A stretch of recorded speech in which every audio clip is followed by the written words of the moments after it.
8 மணி நேரம் கூட வைக்கலாம், நல்லா புளிச்சிடும். பாருங்கள் சூப்பராக எந்த அளவுக்கு பொங்கி வந்திருக்கு அப்படின்ட்டு பாருங்கள்.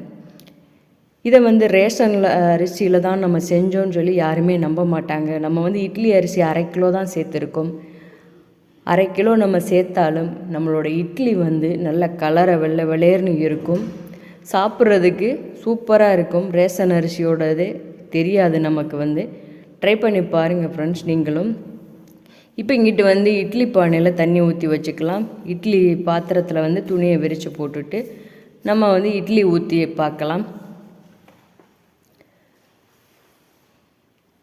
இந்த மாதிரி நம்ம மாவு அரைச்சி மாவாக கூட விற்கலாம், நிறைய பேர் வாங்குவாங்க. இங்கே ஒரு அம்மா வந்து இதே மாதிரி தான் அரைச்சி விற்கிறாங்க, நல்லா இருக்குன்னு சொல்லி நிறைய பேர் வந்து வாங்கிட்டு போகிறாங்க. அவங்கக்கிட்ட தான் கேட்டு நான் இந்த மாதிரி பண்ணி உங்களுக்கு வீடியோ போட்டிருக்கேன்.